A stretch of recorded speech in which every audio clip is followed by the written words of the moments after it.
Hello and welcome to episode 141 of New Meta Podcast.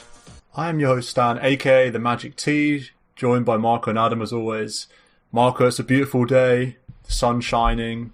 How's life? How are you feeling? Excellent. Never been better. Nice, excellent. Likewise, Adam, how are you? You feeling tip top? Bad. Yeah. I feel bad and sad and mad. Not glad. We had to have a tactical call-off post-game of like 20 minutes, I think. We just got off the back of playing a testing unranked game that, well, I mean, we'll get to it when we talk about games, but today hasn't been the kindest game. My usual curse of never play ranked on the day you record the pod, I've somehow managed to shed over to Marco and to Adam to a certain extent, because I actually won a ranked game today. Lo and behold, but the same cannot be said of Marco and Adam. Marco lost 3, so we're in the dumps. We're hating Dota. We're here though. That's what matters, and the pod brings us all together. Something else that brings us all together is laughing at OG. Even me, who's a OG fan, we've been enjoying some of the drama today with Mid or Meepo, the secret Twitter account, and Seb and all of that good stuff. Marco, do you have anything to say on this? Do you have a public service announcement to the listeners about course of action is mentally to laugh at OG? What's the correct course of action for OG or for just the world? Or... Just for the world. I mean, I just thought I'd give you the opportunity to chuckle. I almost feel bad. Honestly, I feel awkward because there was the No-Tail Alliance stuff, which already I was like, okay, that just makes me die hard Alliance fan. No-Tail speaking way out of line, calling them cheaters and pussies and all this kind of stuff on Twitter, and it's like, come on, bro, read your emails. You can't be that mad at Alliance, be mad at Valve or anything. So I was already a bit like, oh, OG've tarnished himself. So while they've come back for the 1-2, just like the 1-2 self uppercut, and Seb's losing his mind, I just feel a bit like, oh, I feel bad and awkward that it's just, cringe.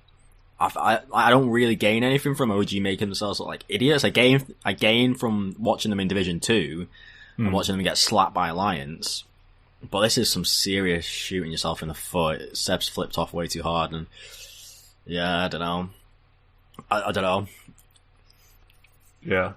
Are you still as much an OG fan? Like what? Because you're the OG fanboy here. Yeah, I am the OG fan. I would say definitely tainted, like 100%. Seb seems to have it together, but to get so triggered by this, like nothing, tweets from a Twitter account, you've won 2 TIs. Why are you getting triggered by that? I don't understand. And like I was saying earlier, all the OG have to do to have the last laugh in these Twitter things is to, tweet. Literally, all they would have to do is tweet the number 2. That's it. They could just tweet the number 2 and it'd be over. Like, there's nothing to say. Like, who cares about some random tweet? So for me, definitely, I kind of want to see them go to Division 2 now just because it's funny. As much as I'm an OG fan, I'm also a bit of a troll fan. So, yeah. To use Seb's word, no, you don't want to see anyone quote unquote suffer, but at the same time, come on, bro, you won the last 2 TIs and you're living in a mansion playing Dota. Like, oh, come on.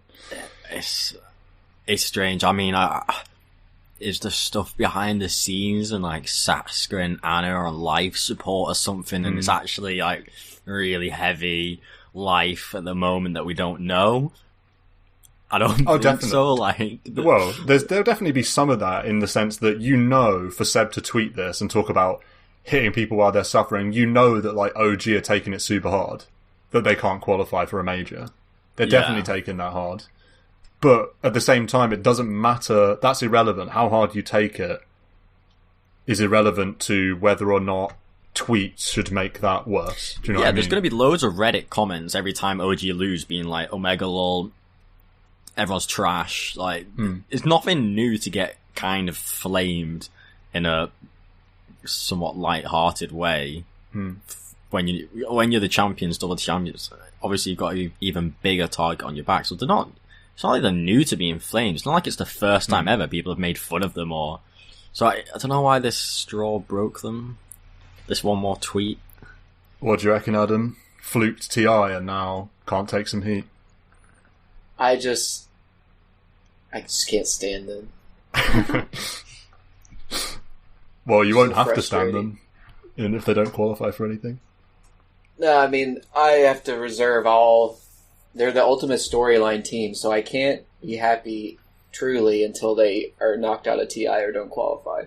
So, I'm not going to say anything because they go on runs and, you know, they were doing poorly at both TIs in the group stage and then they came back, so let's just reserve judgment. I just think it's the irony of it all so rich.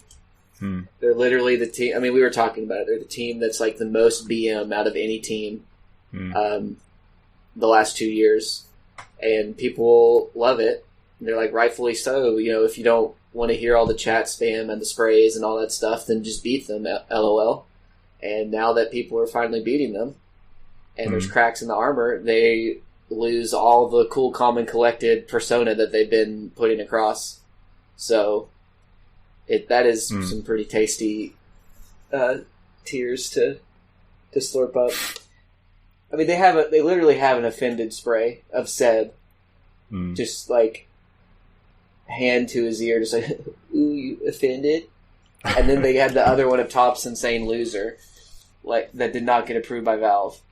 So anybody that puts off that kind of content and persona and can't take a little bit of a meme. Yeah. I mean, you could argue that it wasn't a funny meme. I thought every other Min or Meepo secret Twitter post about OG struggles was like funnier. But it was more just like, hey, was it Nigma or Liquid? Liquid. It's like, hey, Liquid, thanks for... Because, they needed them to beat OG for a secret to, like, be okay. So they're like, hey, thanks for taking care of that. Should they maybe not have said trash? I don't know. I feel like it's so... If that's the one you're going to get upset over, it's like... That one's like so bland. Like the one that's like, Secret is a good... OG is a good team except for team fight, drafting, war vision. Like, that's the one that I would be upset. Yeah, reading emails. The one that's like, doo-doos all over their team. Like, that would be the one that I would get mad at. But, I feel also, like there's definitely chinks in the armor. Classic Dota philosophy: just mute them. Just don't look at Twitter. Like if you're really if it really affects you. He's really doubling down because he's like, we invited you to your first major, and why are you betraying us and all this? It's like so dramatic over a tweet. OTT. Like, that's why it has to be like dire and dour. In the OG Portuguese 7-bedroom, €7 million mansion, like they don't have a I don't know, a spine to the team because the top two dog personalities are Seb and Notel, who are obviously pretty. I don't know what you said, ego something and emotional at times. For sure. Yeah, they're clearly not cold killers. Like they ride on emotion so much that brought them through the first TI, even brought them through the second TI probably. There's no like calming presence figure that can be like just chill out, mute, reset. Like, even the coach, I don't know who the coach is. It's not even like I don't know if they're a presence as well. So it feels like the team's just got being led by these two kind of tilting individuals, and it's That's the thing. I mean, Adam hit it on the head. It's like, for me, I'm definitely a fan that liked the tipping and like the spice in the games. But then when you see that they can't take it, it's like such a turn off. For me, how can you not have a bit of back and forth? Like, it just makes me think of like playing basketball, like pick up basketball or something, and there's like trash talk. Someone's trash talking when they're like making loads of shots and stuff. And then, they get blocked or they suddenly start playing bad, and then they like, oh, you want to fight then or something? It's like, oh my god, bro, like chill.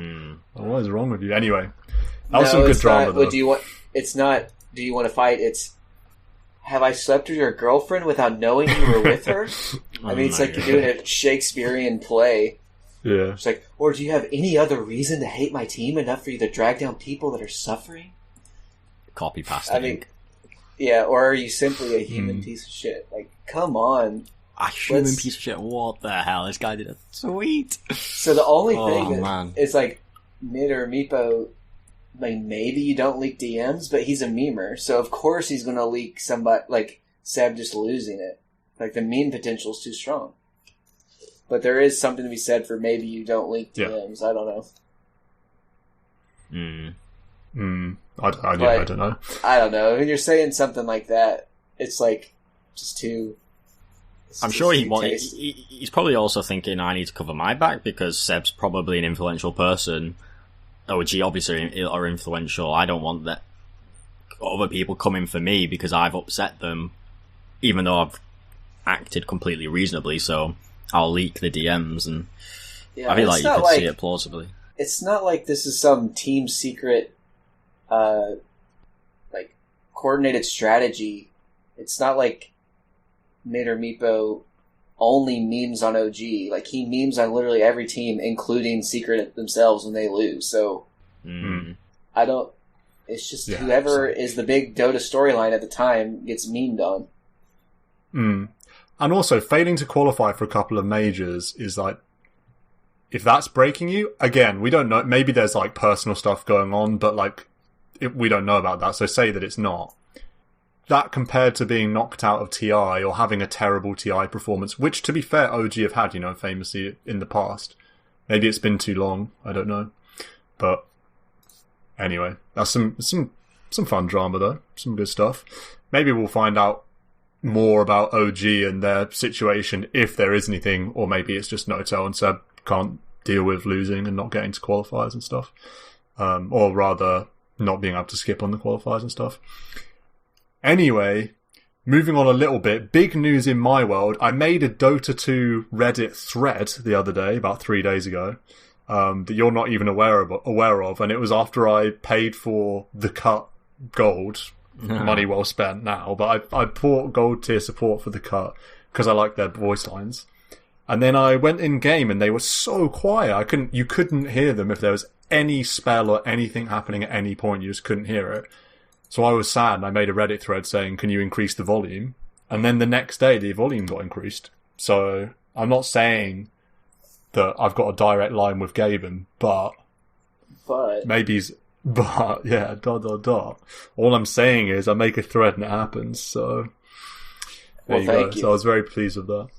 Although I don't think mine are any louder. I think it's just the cut ones.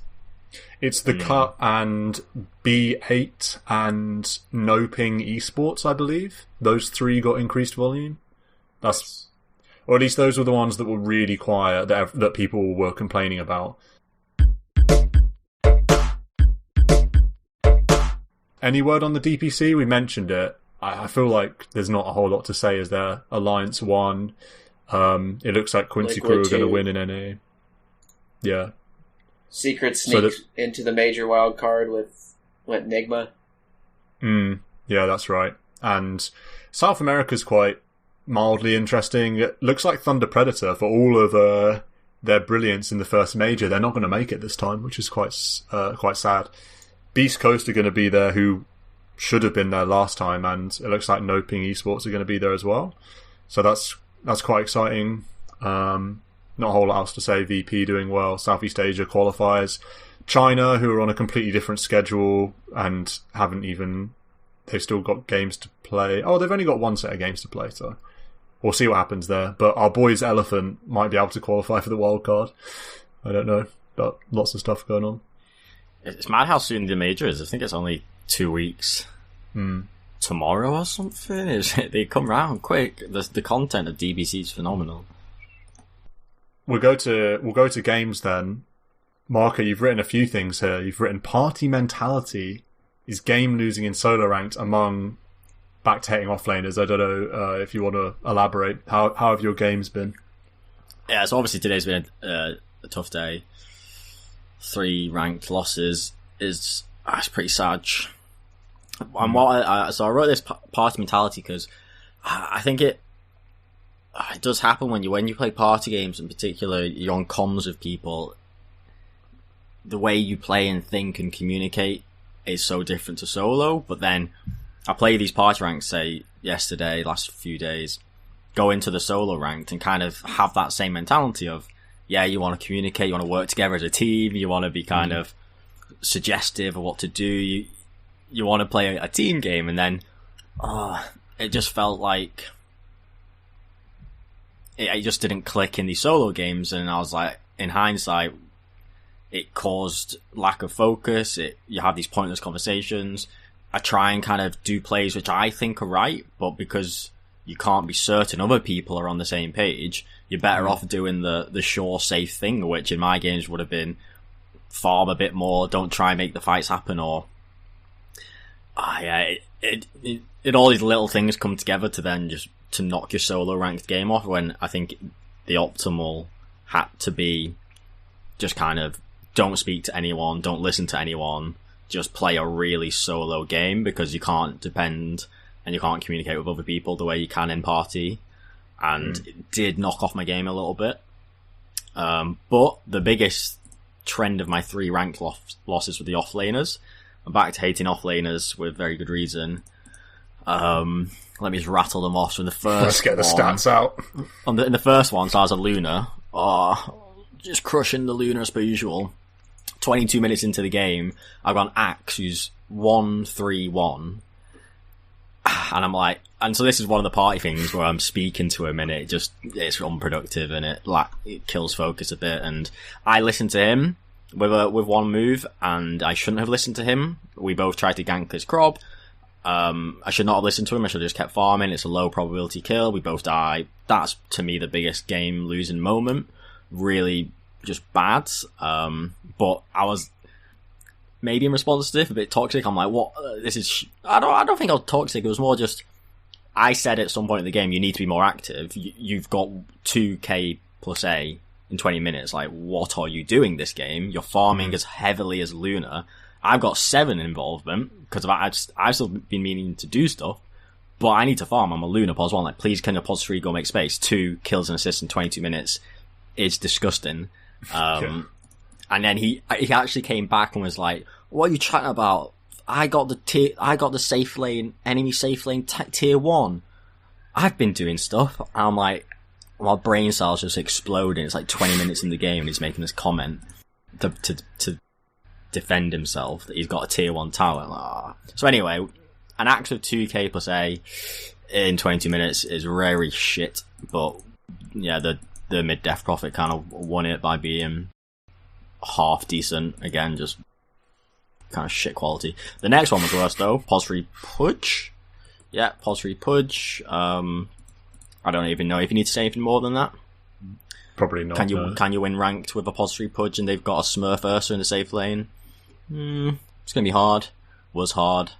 Again, in hindsight, I had to recognise my team's absolutely fucking useless shit. Just go solo, play your own game, just completely ignore the whole team. But again, like, you just don't want to do that, really, when you're playing a 5-man game. But so yeah, every game was just shit. And then 3 unranked were also pretty dog, so yeah. Pretty it's rough. Interesting.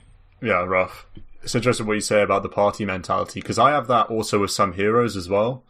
Like Broodmother, which we might talk about later. I find it so much easier to play in solo, and the win rate's so much very high, and it makes me think, man, this hero must be good. Then I play it in party and I feel kind of bad about it, and then I play it in solo and it can be better. Not always. I have had one solo game in particular, I know we talked about yesterday, that was very bad. It's not always good, but in general, it's like that coordination thing. When there's a big problem like a Brood or a Tinker or whatever it may be, and the enemy team aren't coordinated, it's easier to play. What do you reckon, Adam? Does playing unranked party make you worse, or is it too easy for Come Dine With Me? And how have your games been in general? No, I'm just equally bad in all game types, so it doesn't matter. It's a bummer week. I actually had a sick week before today. Before today, I was going to come in and be like, I am on fire. Honestly, I was winning all my lanes all the time, cruising. The only losses I ever had were the most stupid kind of, again, 90% win rate but lose. I had the game playing Luna where we're killing the enemy throne, and then our throne explodes, and we'd been ratted without realising. That's crazy, that game. Yeah. I mean, I don't know if Adam knows about that one. Yeah, I saw the clip. Do you see? Oh, the clip. That clip's actually... So the context is, our team is just pushing go on the mid. Discord. There's no context. Yeah, I just feel like it's just go on the Discord. Go on the Discord if you want to see it. Yeah, we're killing the enemy throne, and it's such a kind of weird feeling because no one is aware, apart from our Dazzle, that Shadow Fiend's ratting us bottom. This game is just a joke. We've stomped it. It's in the bag, but then the enemy team's kind of throwing bodies and delaying our throne kill. But it's guaranteed you're killing the throne. Yeah, it's just a matter of time before you kill the throne. You're waiting for it to explode, basically. And then the screen jolts because the game's over. And I remember thinking for like a nanosecond, I'm pretty sure the throne still HP. Like, did I really misjudge how much HP it had? And like nanosecond of confusion, and then the screen just continues to be dragged to the other side of the map, and I'm like, what the hell has happened? And our own throne has been exploded and killed by Shadow Fiend with a crap ton of creeps through the bottom lane. And then we got Dazzle like going crazy and in chat like, you idiots, and Busel and all this kind of stuff. And I'm like, dude, no one had any idea this was going on. We were just kind of diving enemy heroes and enemy base thinking the game's 100% won. Meanwhile, enemy Shadow Fiend with that Dezo and minus armor aura is ratting us via bottom and kills our throne before we kill their throne. And it's, I mean, just wow. When I've been talking about I get 90% win prob in every game, this epitomizes it. Like, before today, excluding the last 6 games of 6 losses, before today, consistent 90% win rate in every game. And yeah, this loss, I don't know, was like cherry on the top. Unbelievable stuff.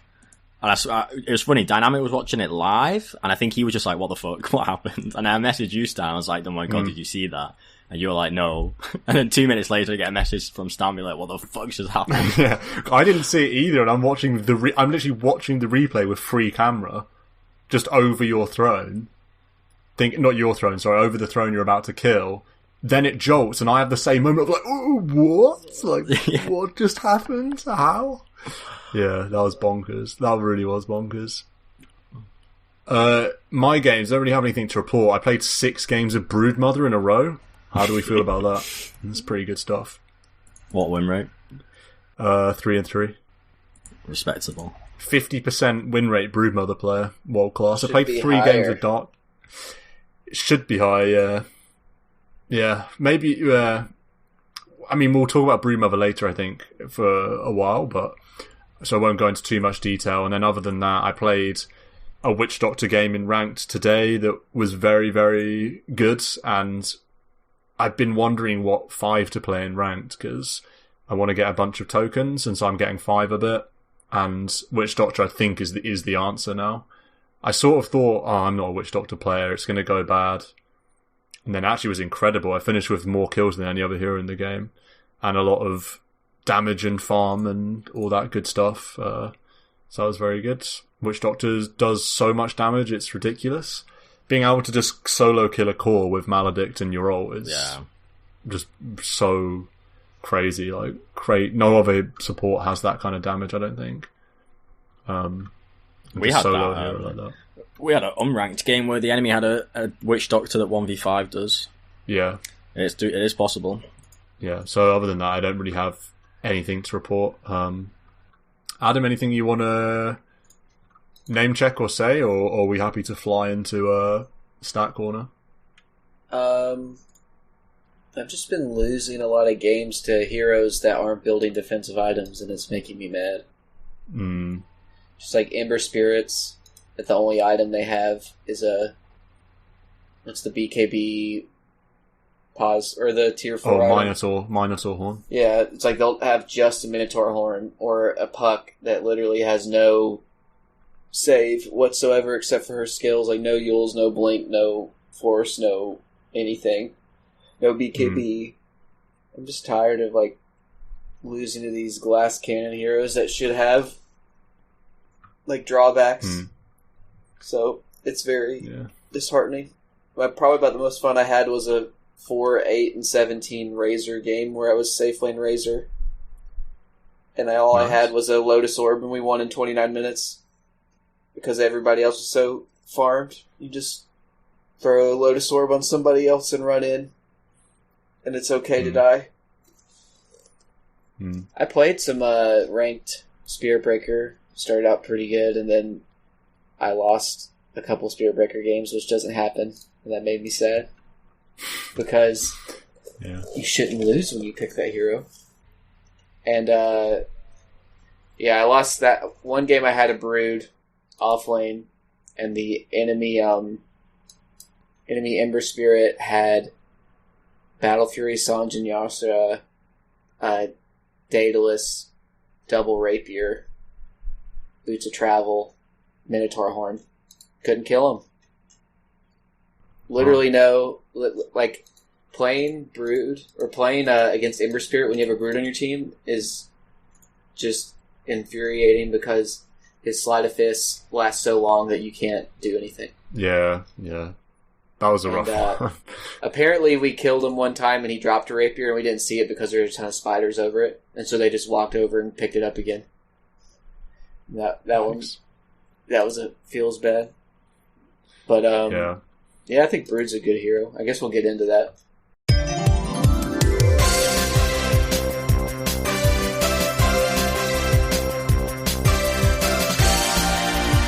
Stat Corner, back with some more statistics this week. Armour. I think I gave a little bit of a sneak preview when I asked both of you whether or not you see the base armour when you look at heroes, so I hope you're ready to talk some armour. First of all, I think an important question is, do you know how much armour agility gives? Do you know how much agility you need for one armour? 7, but it used to be 8. 1/7. So 7 agility gives you 1.1 armour. Okay. It used to be exactly 7, did it? Whoa, what's 1.1 armour from 7? That's what it says here. So per agility you get 0.167 armour. Or bonus base armour or whatever. Well, that's 6 then. Yeah, that's right. It is 6. What, so they changed that? 6? This is on Dota 2 Wiki. I don't know if it's gospel. But this is according to Dota 2 Wiki. That's my source for this. I don't know if it's true. 0.17. Has it been changed? Oh, it says to gain 1 armor, 6 agility points required. 6. I thought it was 7. And it'd gone from 8, 7. Surely it was 7. Gone from 7 to 6. Where would we find the change? This change like here. So in 7.27 it's increased slightly. 7.07 it went from 1/7 to 1/6. Yeah, that was a while ago. It was at 7.07. Okay. Alright, so it's 7 and now it's 6. Okay. Well, that's a buff. Do you know what hero has the lowest starting armour in Dota? And this is base armour. The lowest base armour in Dota. I didn't know this. I thought it was a different hero. I know I was wrong. Visage? It's not Visage, no. Visage is very close. Visage is incredibly low armour. Base armour or base IG? So this is the thing. I have base armour, so not including Agi, so it's a bit... Oh, not including Agi, so maybe Tiny? Is it -2 or something, this? Small based armour. Adam's right, it's Tiny, because he has 0 Agi. I hadn't even realised that. He has 0 Agi, it's so weird. Yeah, he has 0 Agi gain, too. Yeah, 0 plus 0 agility in the game. So what's the attack speed, then? Very bad. Yeah, his base attack time is 1.7. But yeah, Tiny has 0 armor. He's a 0 armor hero.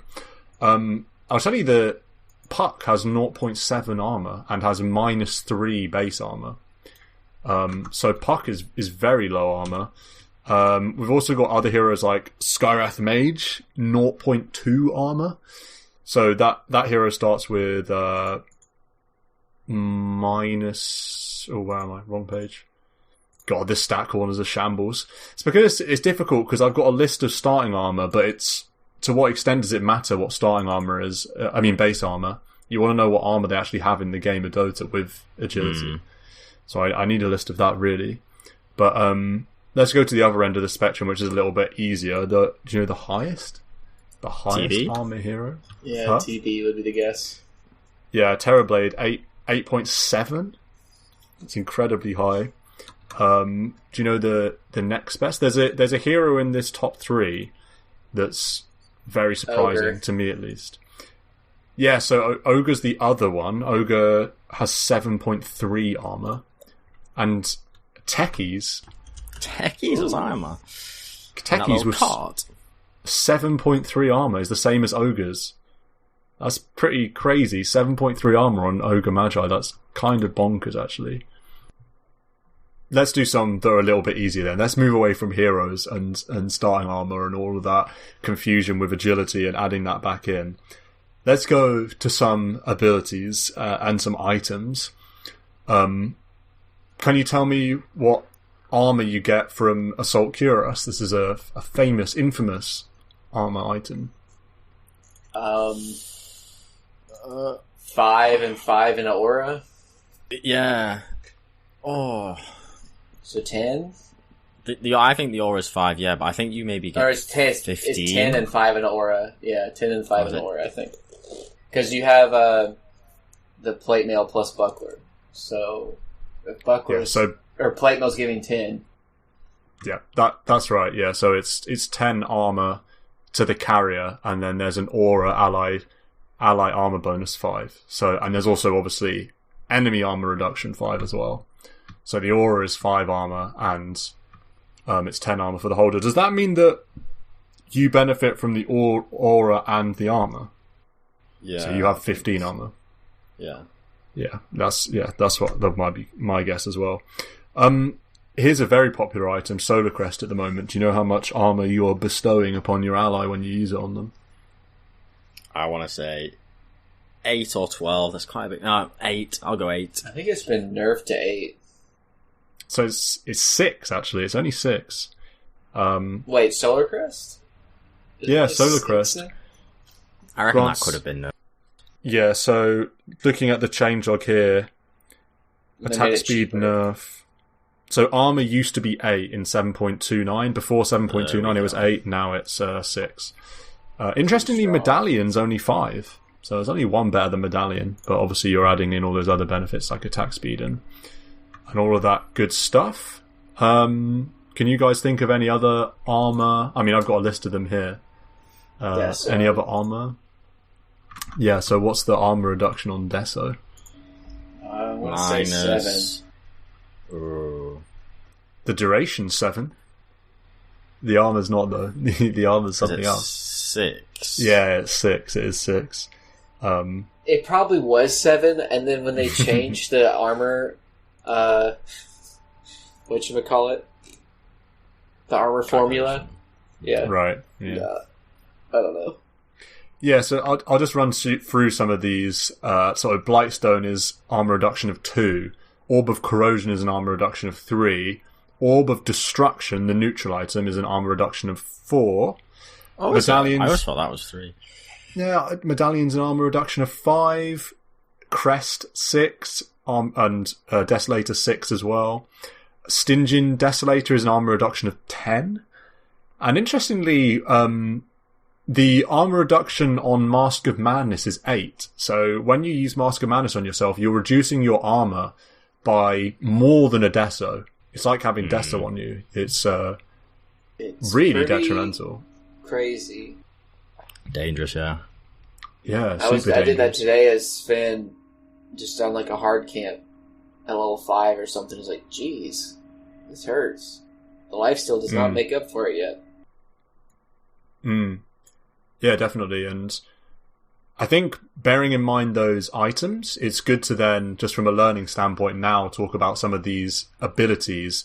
Vengeful Spirit's Wave of Terror.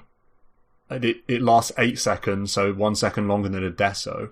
And bearing in mind that Deso is 6 armor reduction, what do you think that Wave of Terror is giving us at max level, say? 4, 5, 6, 7 minus 3, 4, 5. 3, 4, 5, 6. And there's a talent at 10. Yeah, Adam's got it. Adam's the support player, the Venge player. Another -2 or something. Talent. Yeah, there's a +2 armor reduction talent on Wave of Terror. I don't know what level that is though, but there is. It's 10 or 15, but yeah, -8 total. And then Gush. How do you think Gush compares to Wave of Terror? Because there's a lot of similar abilities here, and it's sort of interesting to see which hero has the best of it. Gush is actually, I'll just tell you, it's just one better, so 4, 5, 6, 7. And there's also a talent as well that increases it by 4, sorry. There's a talent that increases it by 4, so a bit better. Single target versus AoE. That's true, yeah, that is true. And Meld is 1 better again, so Meld is 5, 6, 7, 8, but obviously it's very short range. You've got to right-click them, stuff like that. Interestingly, the Meld duration is 12, though, so that tells you why, and can stack, so that tells you why TA is so good at hitting Roche. Let's go to an ultimate, though. These are the little ones. Slardar's Corrosive Haze. Do you know the armor reduction on that? I want to say 5, 10, 15. It's even better. It's better than that. 6, 12, 18. No, it's better than that. Is it what? Is it 8, 16, 24? No, it's not. It's 20 at level 3. It's 10, 15, 20, and it lasts 18 seconds. Point. 10. Wow, level 1. That's better than I thought it would be. That's unbelievable. Actually, I played Slardar earlier, and I think I underestimate how insane that is. You know, just when you pop 6 in the lane, just run at them, knowing that they're 10 armor reduction. Like, holy smokes, that's insane. Yeah. It's also interesting to think that, bearing in mind Deso is an armor reduction of 6, Shadow Fiend's Presence of the Dark Lord is a 7 armor reduction. So it's having a permanent better than Deso effect on everyone, which is reasonably considerable, really. Someone you might not know is Pangalier's Lucky Shot has armor reduction. I didn't even realise that. So 3, 4, 5, 6 on proc.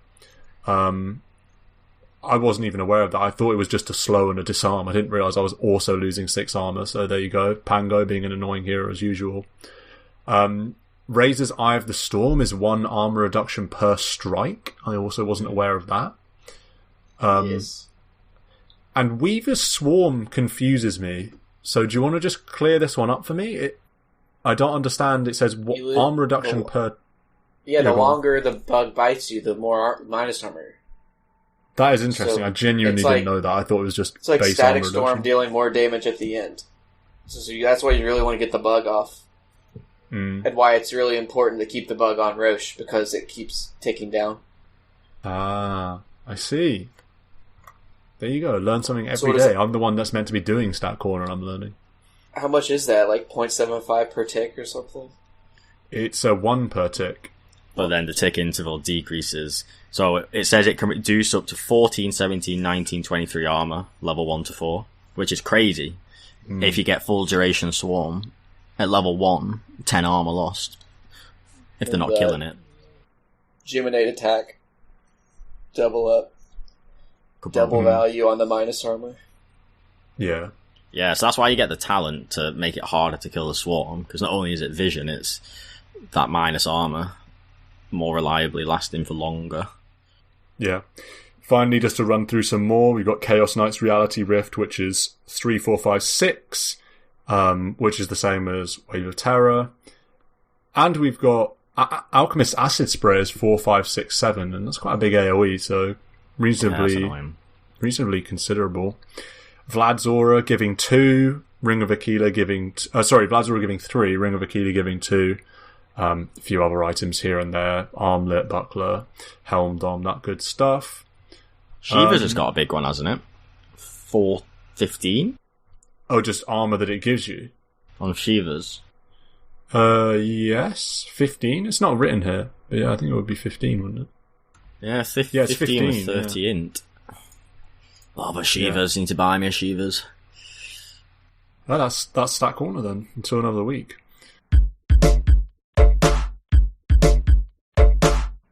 Broods, my new favourite hero, Broodmother.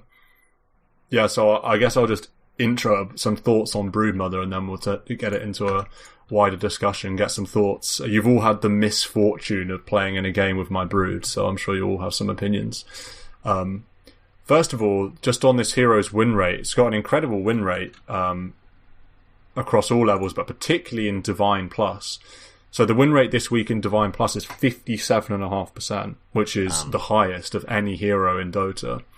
In the Divine Plus bracket, it's 55% at Ancient, and then it slowly goes down, and actually dips into a negative win rate at Crusader and lower at 49%. So the hero's, I guess, hard to play. First of all, do you think that win rate is a reflection of the sort of difficulty of playing Broodmother, or just the style that the hero brings being more effective in high MMR games?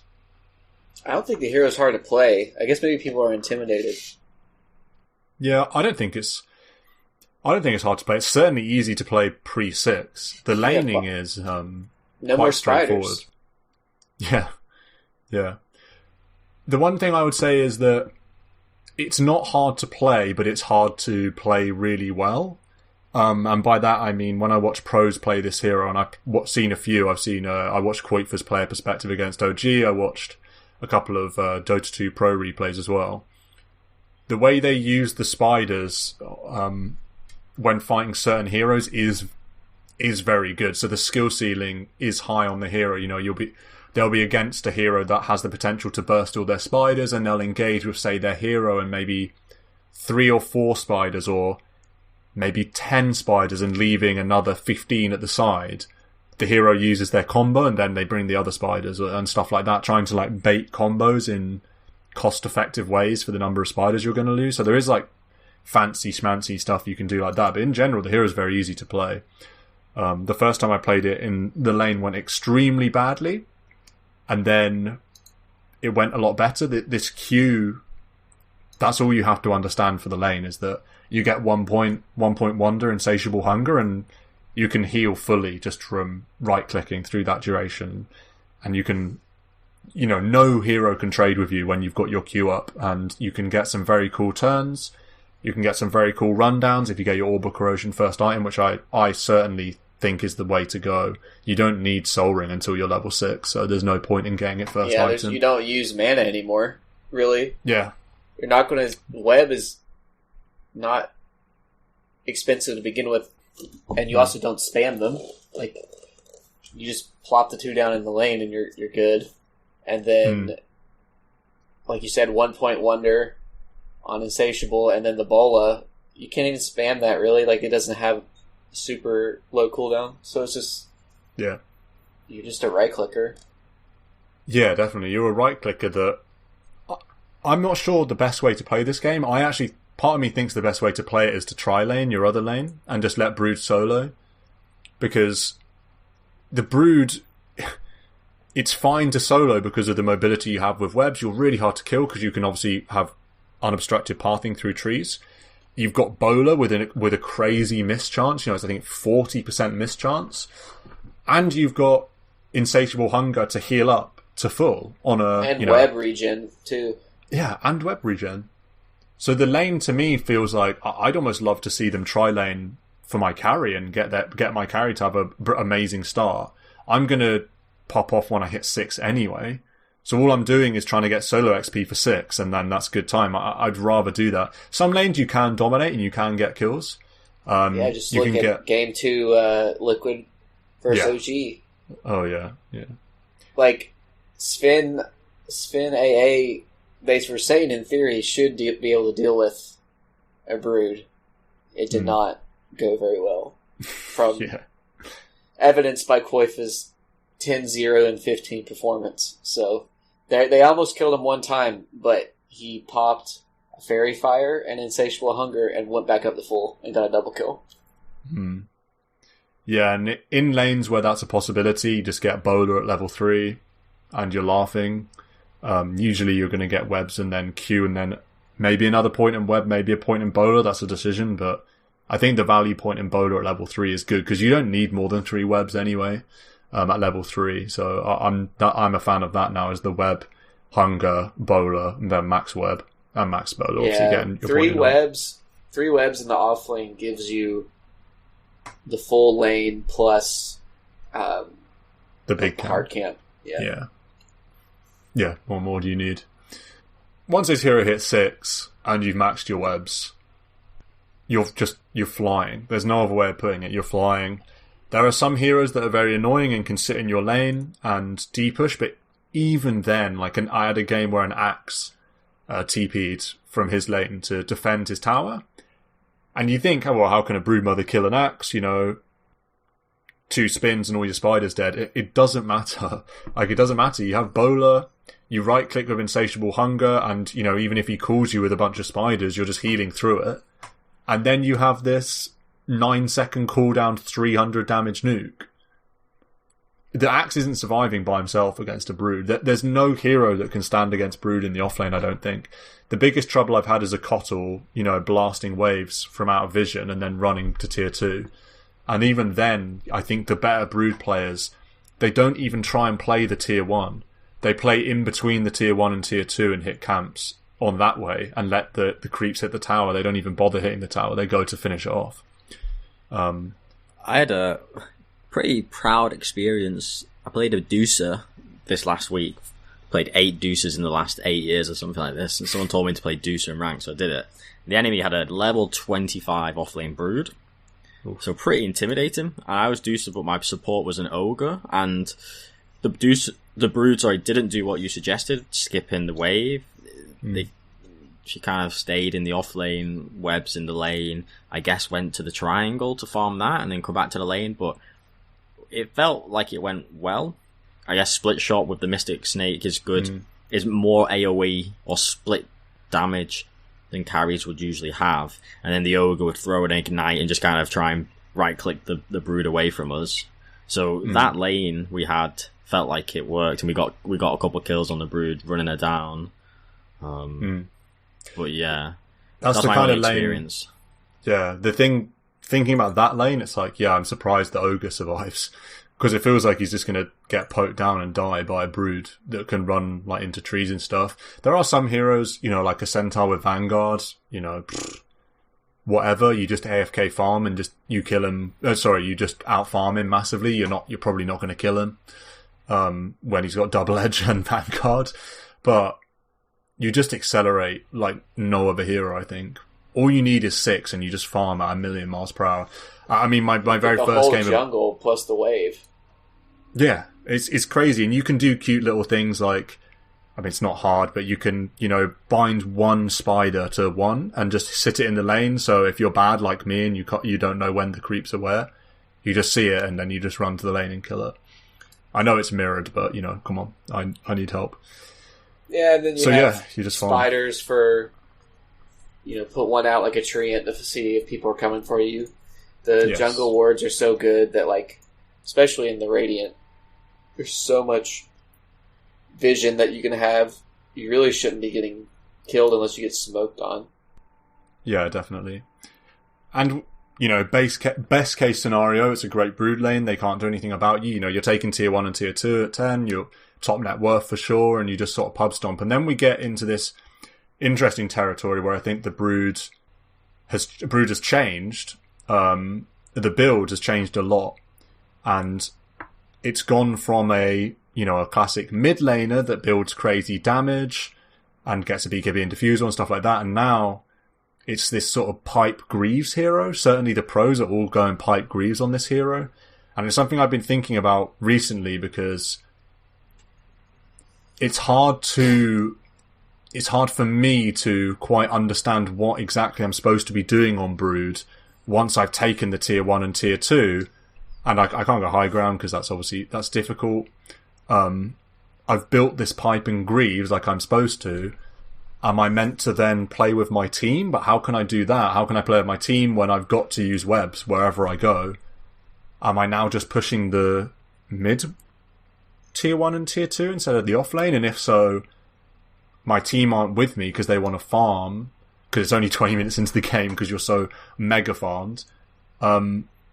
What do you do? And I've had games where I felt like, man, I wish I just had Diffusal and BKB and I could kill some heroes and do some stuff, because now I have Pipe and Greaves and I'm not too much of a team threat. I'm not a team fighter outside of Pipe and Greaves and using my ult as damage. I'm not a team fighter. And I felt awkward and felt like, man, I wish I had half my net worth and I was a Sand King in this game. So I don't know what you guys' thoughts are on that, on Brood now as this Pipe Greaves, and what you think Brood should be doing. You gotta group up with people. Yeah. Not necessarily group up, but it's like, just go back to that Koifa game. That was like the best case scenario for a Brood. And in that scenario, he got the tier 2 at like 10 minutes because no one could... Pros know when they can't go somewhere. If that was a pub, he probably would have had like 5 more kills because support would have kept walking back over there, thinking that they could do something. But pros are like, okay, we can't be bottom. So he takes the tower, and then he doesn't try to take the tier 3. He like is showing up to help the rest of his teammates. Because OG's like, okay, can't be bottom, so we gotta try and make stuff happen. And he's already taken the tier 2, so he's like, okay, it's time for me to like use all my web charges and get across the map and show up to these fights. Yeah. And then we have Pipe Greaves, and it's like, okay, now you win all the fights. And then you just follow your web trail back to wherever you placed them. It's like, you just rotate to a mid from the... mid from either side, and then make your way over and take all the tier 2s, I think. Yeah, sorry, go ahead. I think you're right about that playstyle. I think to translate it to a pub and how to deal with it in a pub mentality, because like I think Stan's mentioned, the team coordination point and like, getting the team to do what you need isn't as easy as Liquid doing it. But I do think you should still do it and do what Adam suggests. Rotate to these next lanes, get your web set up and ready, ping the tower, make it clear that that's what you want to do. But there's absolutely nothing stopping you just farming the woods whilst you wait, or you go and get a creep wave from bottom whilst your team kind of comes to the mid. So I do think you can still do that strat in the pub. It's just that you have to treat a pub as a pub and be like, yeah, you can't get things happening instantaneously, and people might not be on the same page straight away, but there's nothing to stop you still doing it. Just might take a bit of time. Yeah, I think that was the Pipe is definitely core, because you want to save the spiders because they do so much damage. The Pipe War is just so good. In your pub, maybe you don't go Greaves. I don't know. I think Greaves is really good, but maybe in a pub you can do other stuff. More right click, Orchid, and just try and like hold down carries and be like an anti-carry. Maybe do Solar Crest, I don't know. But Pipe is really good. I think Orchid is a really good item. I think that's what you would go sometimes, just because it makes the kills like really guaranteed. Because it's cheap and like you're so far ahead of the game that it's still relevant. Mm-hmm. But I think the high tier item build is Pipe Greaves, and then you get the Shard. Yeah, I like the Shard. Maybe the Ags. It's like, I don't know if you guys saw that secret, the secret tooltip from Cap. Yeah. That's crazy. I can't believe that's in the game. So both of them, the Shard and so the Ags gives you like Giga Webs, right? Like 20 charges or something. Yeah, and gives you max move speed. Or increases move speed or something, brings it up to max. Yeah, so it's like, you don't have to really worry about charge time, because you have so many webs. But that's 4,200 gold. The other way to do it is, if you get the Shard for 1,400, it says that it makes Silken Bola like 550 AoE, and maybe it gives more mischance or something. I don't remember. It makes it an AoE ability, but what it doesn't say in the tooltip at all, it reduces the cooldown of webs by 15.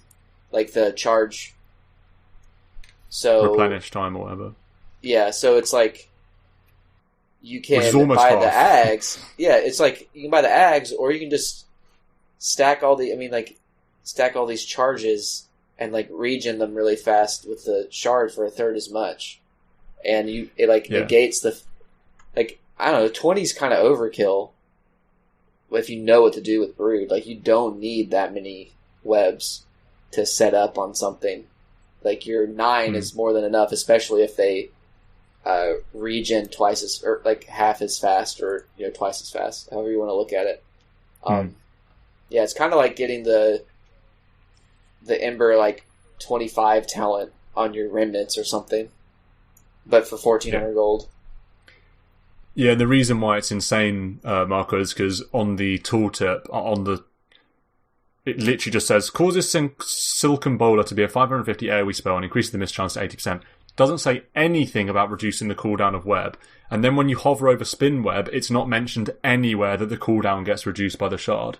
And yet it does. That's why it's insane. It's just not mentioned anywhere on Broodmother's page or on the shard that it does that, and yet it does. It's like an Easter egg. Weird. Yeah. I see on the wiki that it says reduces web chart replenish time of 15, but there's so much crap that isn't in the client, which is so frustrating. But it's like Ricky's Tricks of the Trade Ags making you attack 2 heroes rather than once just isn't mentioned anywhere. That's like the whole part of the item, isn't it? And it's just not mentioned at any point that you attack 2 with Tricks of the Trade rather than 1. And that's like the key component. So, I think. Sorry, go on. I was just gonna say, I'm honestly having to learn about Brood spells because they got switched all over the place, and it's like you look at them, they're insane. Insatiable Hunger, level 1, 35 bonus damage at level 1, 70% lifesteal at level 1. Yeah. It scales fine and like in the cooldown, but you don't need anything after level 1. Like 70% lifesteal is better than Satanic. I mean, it's like half a Satanic active or something, or like it's like a built-in Satanic. And then Silken Bola is a 40% miss chance at all levels, so it's a Giga value point. And if scales in slow and like damage, but that's all you're level 3, you're like amazing. And then also I didn't even realize units that attack the target deal bonus magic damage. So Silken Bola 5 plus your little spider attacks. Yeah, by 5. Which is probably a lot. I don't know how much a spider does. All I know is that the level 20 talent of 18 spider attack damage is really, really good. So 5 at level 1 of Silken Bola is probably really, really good. Because 18 makes you mow down buildings like crazy, or supports. Because used to be spawn spiderlings gave you like 3 spiders. Now at level 18 it gives you 6. Like they doubled the amount of spiders you get from 1 usage because it's a ult. So you're able to build up spider armies like really, really fast. Is it a thing where you spawn spiders on killing someone that's been bitten by a spider? Yeah, it puts a debuff on heroes that lasts quite a long time now. I don't think that's a thing what you're talking about, Marco. You don't get spiders from killing something with spiders. You have to use the spawn spider. Yeah, that's they got rid of incapacitating bite or whatever. I think that's what that was tied to. Right. Yeah, so you can only ever spawn spiders from the spell spawn spiderlings. It's not like in the past where your spiders bit something, place the debuff, they die, and a spider comes out. That's not the case anymore. That's not there anymore. Okay. No, but you are doing 6 every 7 seconds though. So it's a really low cooldown spell. Yeah. 6 second cooldown, 440 damage. What? Without 440 damage on it's 520 with the 10 talent. Yeah. Oh yeah, with the 10 talent, which you always take, it's 5. Yeah, that's insane. 520 damage on a 7 second cooldown. Like, wow, bonkers. Think about how many times you get that off in a team fight. You can get that off multiple times easily, and that's why you get Soul Ring after Orb of Corrosion. I think that Soul Ring's super cool. You just need to watch some games because like, there's a lot of times where you like aren't even looking. Or like your spiders are just soloing supports and you're not even around. You know? It's pretty crazy. Yeah, also I think what sometimes happens when you have a crazy spider army is you can kill heroes, you can almost one-shot heroes. So I had a kill on a Storm Spirit that was farming jungle. There's no way, obviously, a Brood should be able to kill a Storm Spirit. But you run in with a billion spiders, you just bowler, and you kill him during his animation of ball lightning, trying to get away. Like, you can get some just ridiculous mow down kills. And that is the strength of Brood, is that any activity around your webs, you know. I had a game with an Earth Spirit who went to make an aggressive ward in my area in the off lane, and it was quote unquote too deep, like he was very deep in the jungle, so 3 heroes turn up, he gets a silence and a kick, and I just triple kill in about 2 seconds. The hero is kind of insane, and that's why the win rate's so high, is obviously because it's a cheesy hero, it's a meme hero, offers something that no other hero offers. It's fun as well. I think it's fun. I wanted to do a whole page of Brood games, but I think I lost 2 in a row, and I was like, screw Brood. And I played an Axe instead, but I was gunning for that disgusting full page of Brood. But yeah, I was saved. The thing I hate most about it, and it really fucks over these lower ranked games, where it's just such an oppressive hero for killing anyone who's alone. And at such an early point in the game, like you say, level 6, you can probably do it. It's like 10 minutes in the game. You go and try and D-ward, say, one of those hills in the off lane. Web sees you or Spider sees you, they run over, and if you are alone, probably like 90% likely you're dead. And so in pub settings, when people are just kind of not used to the Brood or just kind of playing absent-mindedly, and it's so easy to punish players. No other hero can punish as badly as a Brood can, it feels, if the Brood gets rolling. I think you do. You still spawn Spiderites, I think. So that you still do what, sorry? I think it's an ability on the Spiderlings. Oh yeah, so it is a case where if a spider has a debuff, spawn Spiderites, yeah. If a unit with the debuff dies, a little Spiderite is spawned. Yes, that's still the case. Right. Yeah. Okay, they only last, they last 60 seconds. Maybe that's different. Maybe they used to last longer or something. Okay, so a Spiderling, right? 14 to 16 damage. So you're literally doubling the damage at 20. Oh yeah, you're right. Now it becomes Spiderlings deal on average 33 damage, and Spiderites go from 9 to 10 to 27, 28. So it's a lot. Yeah, not even taking into account Silk and Volo. And you're hitting 20 like really fast on this hero. Interesting. Spiderites do 9 damage, Spiderlings do 15. And Spiderites have a lot less HP.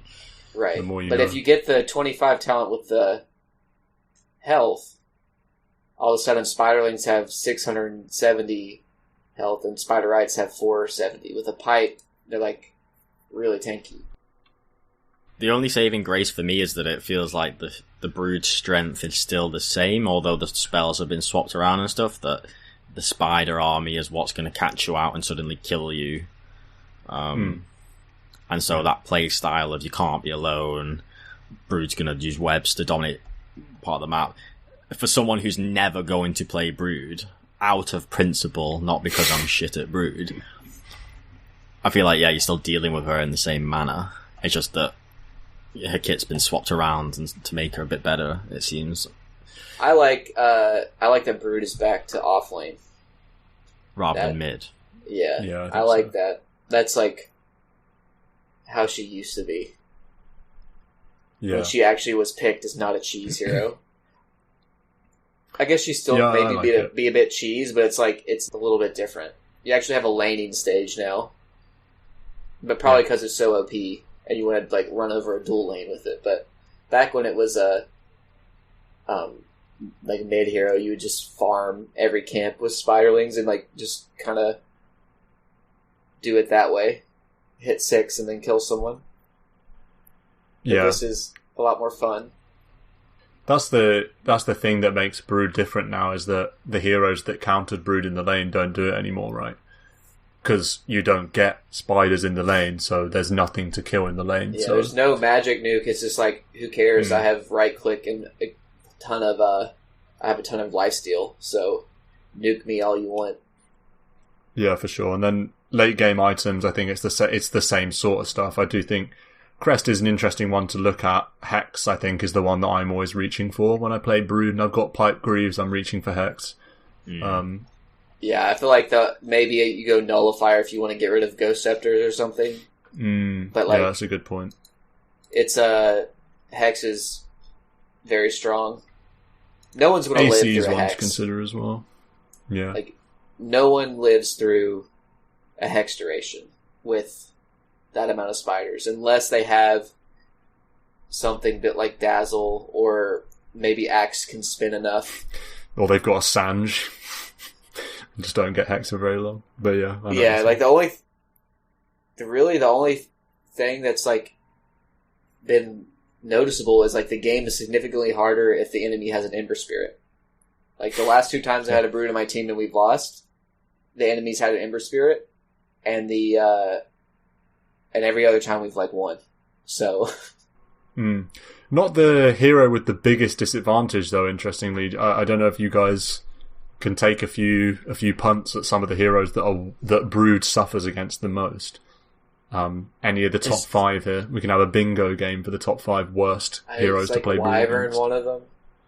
No, Wyvern's not there, believe it or not. Yeah, I feel like it's pretty there. hard to get the ult off, but I could see. Was it like Tiny? No, Is Deucer not there?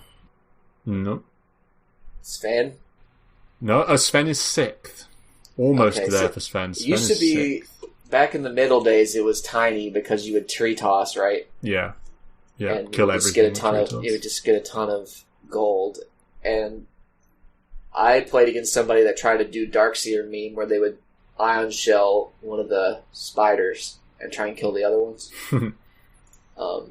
Oh yeah, that was always funny. That's always a stressful one. You have to like find the one that's iron shelled and and get it out. Yeah, some mini game.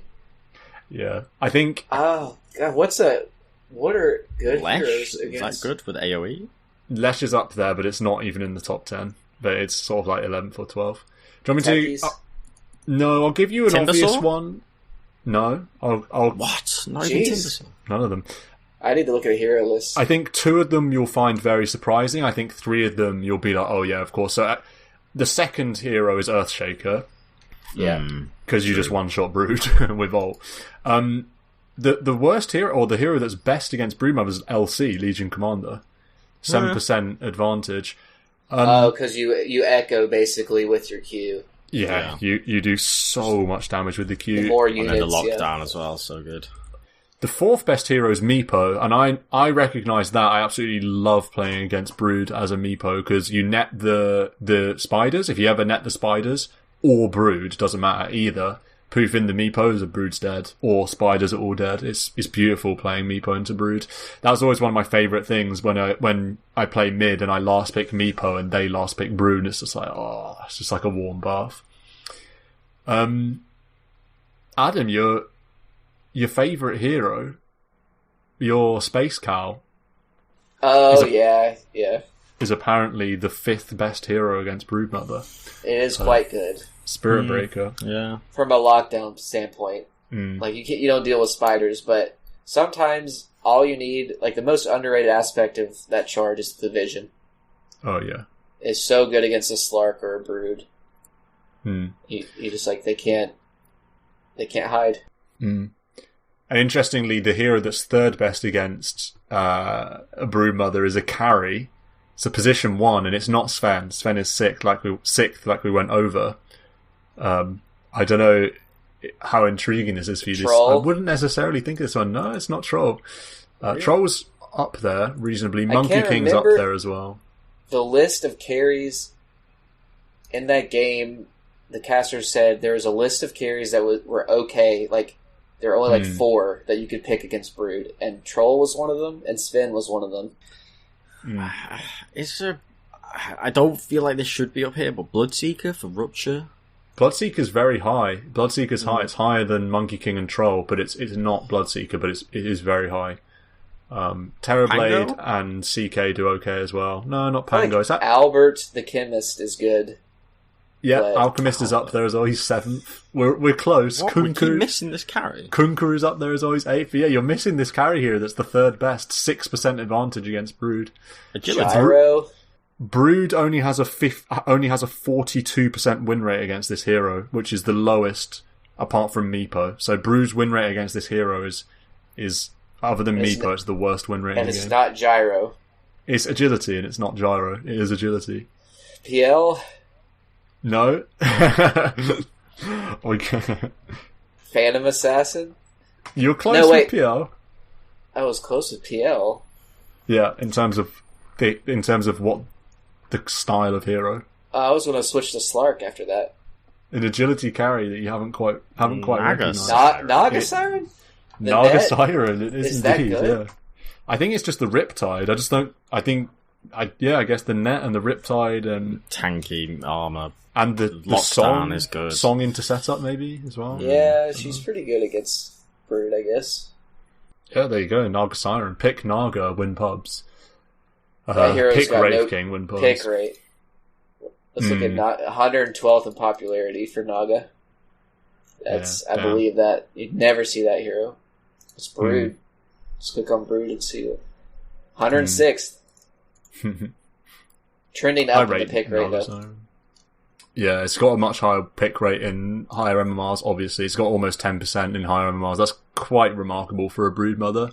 To have 9.6% pick rate in Divine Plus.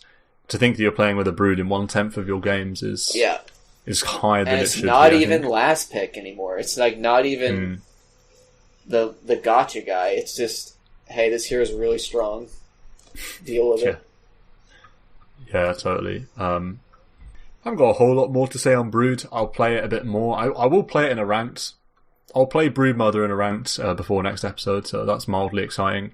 Minus 30 to look forward to, and then I do just have maybe just a few minutes that I don't want to deep dive into this hero, but I really think offlane Viper is one that I'm going to be looking into over the next week in ranked. The hero, obviously, I've had great success with Viper playing it as a mid, and it occurred to me this week that it's just better to be played in the offlane the way that I play it, Atos Greaves, because that's an offlane kind of build. I love to go Atos Greaves pipe. Even when I go mid, I like to do that. Or even just Greaves pipe, I like to do. But when you play at mid and you have an offlane, like a traditional POS 3, it always feels very awkward going down that route, and you end up going for the right-click Viper route that I don't think is as effective unless you completely snowball a game. So I'm definitely into that Viper lane crush, run down with Q, really hard to deal with, farm very, very fast, which is always good on a 3. That's obviously a common pitfall, picking 3s that don't farm in pubs, and then being sad when you don't snowball. So I'm all in on this Viper 3, actually. I really think that could be the way to go as an offlaner. Yeah. Before we go, Marco, you wanted to do a little Luna corner, little Luna update? Luna update. God, I actually had such sick games of Luna until today, but yeah, we'll ignore that. Talking about the Dragonlance, I'm all for the Dragonlance now. I really like it. At what point? Masterman's Dragonlance? Or? Nah, Power Tread's Dragonlance is now my new norm. Oh, okay. The Master Madness is super nice because you split it into Satanic and Butterfly, yeah, later on, sure. But I feel like at least in a few recent games, like we mentioned with the attack range of Dragonlance, I do feel like there are some games and some heroes, and one example you mentioned, I played against a POS 3 Viper, where you need that attack range to just literally distance yourself that bit more in fights, so that you're not that vulnerable, and so on like a Viper, I was like, yeah, I need a Dragonlance, so I'm not too deep or getting caught in these mid-game fights, because my attack range is too shit. But then it is great stats as well, like we've mentioned, so that's my new flavour. I really like just going Power Treads, Dragonlance. My success was good. I was winning every game. Well, I say winning up to 90% probability. Today, 2 Lunas, I think, did fall short. Not great, but mentality wasn't right. I needed to farm harder. I needed to just be more farm intense, and only during those really obvious fights that we can take. So that's a lesson. Was there any other updates to Ludicron? It's pretty much the same. Yeah, not much else other than that. Any final thoughts on today's episode? Anything you want to shout out? I'll shout out not picking Brood. Shout out Bristleback. Yeah, I swear, last episode we were gonna talk about all three of these heroes, and instead we just did Luna last time, and then Brood this time, and then we'll do my Bristol next time. Yeah, we'll do Bristol next week. That's like top of the agenda next week is Bristleback. Okay, well, have a final whistle and we'll see you next week.